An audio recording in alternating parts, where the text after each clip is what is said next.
السلام عليكم ورحمة الله وبركاته. كل عام وأنتم بألف ألف خير. رمضان كريم، تنعاد عليكم الأيام بكل خير يا رب. هنقدم النهاردة طبق جانبي رمضاني كده سهل وبسيط وسريع، ومش هياخد منك مقادير ولا مكونات كتير.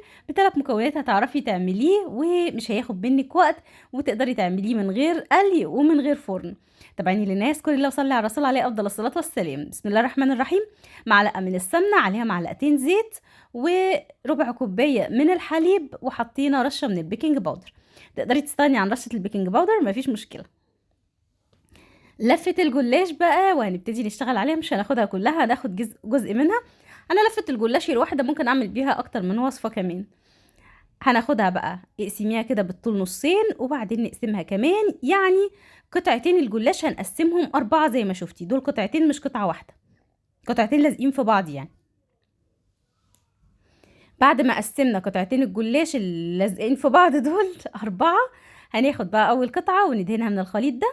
حطيت شوية ميكس جبن او اي حاجة موجودة عندك، وهنبتدي نطبقها بالشكل ده. هنعمل كل الكمية اللي احنا حابينها بنفس الطريقة، وزي ما قلتلك من غير قلي، من غير فرن، من غير وجع قلب، ونحطه كده طبق جانبي في رمضان، بيبقى حلو ولذيذ قوي.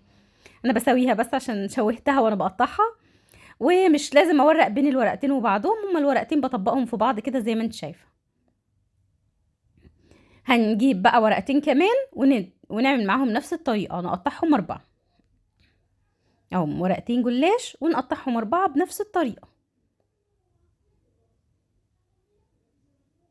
الحشو اللي انت عاوزاه اعمليه، لحمة مفرومة معصجة، اي حاجة.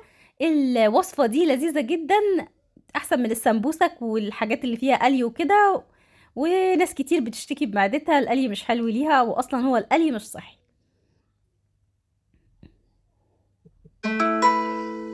وبعد ما خلصناهم وحطيناهم في الطاسة او في الصينية، دهنا وشهم كده ببرضو الخليط اللي موجود معانا، وحطيته على البوتاجاز. واول ما الطاسة تسخن بهدي النار، واسيبها بقى لغاية ما يتحمر من تحت، وبعدين اقلبه يتحمر من الناحية التانية. بيستوي حلو جدا على فكرة.